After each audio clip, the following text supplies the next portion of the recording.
সামনে পয়লা বৈশাখ চলে এসছে, কিন্তু এখনও কোনো শপিং হয়নি। আজকে শাশুড়ি মা গিয়ে অনেক শপিং করে এসছে, তাই ভাবলাম আমাকেও যেতে হবে। তাই শাশুড়ি মার সাথে পাল্লা দিয়ে আমিও চলে গেছিলাম। মা গেছিল সকালবেলা আর আমি বিকেলবেলায় রওনা দিয়েছি। তার আগেই দেখো বিনায়কের সাথে গেছিলাম একটা নার্সারিতে চলে গেছি। আর এখানে দেখো কত ধরনের গাছ ছিল।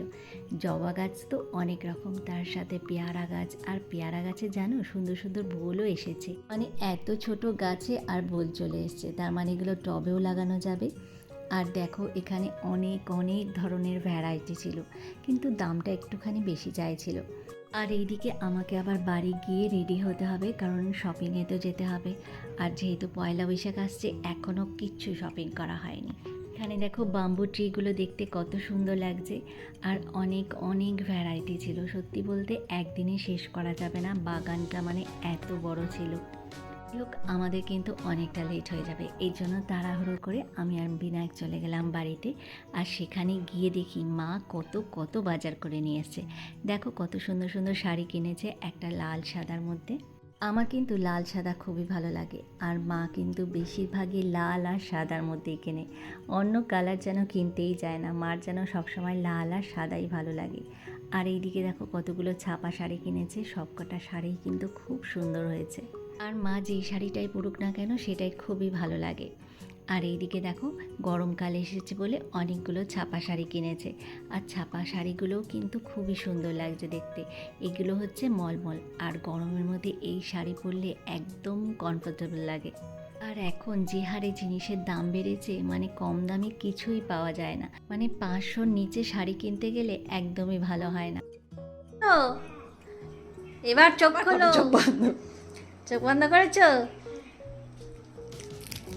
এবার চোখ খোলো।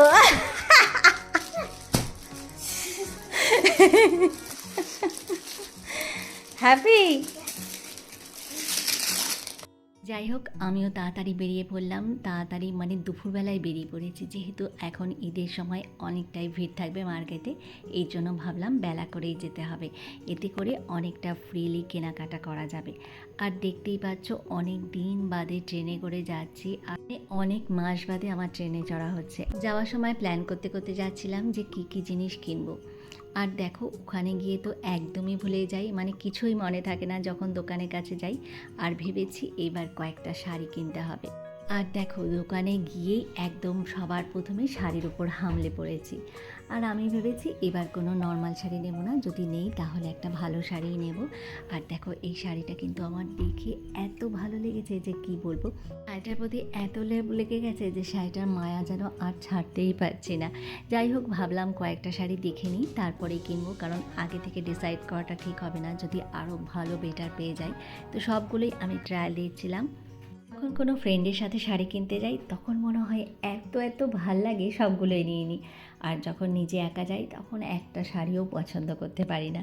আর এইদিকে দেখো কয়েকটা মাসলিন দেখাচ্ছিল, আর আমি কিন্তু মানে কোনো জায়গায় শপিং করতে গেলেই আমার রান্নার জিনিসপত্র না ছাড়া আমি বাড়ি ফিরি না। এই ছোট্ট কুকুয়ারটা আমার এত ভালো লেগে গেল, তাই ভাবলাম এটাকে নিয়েই যাই।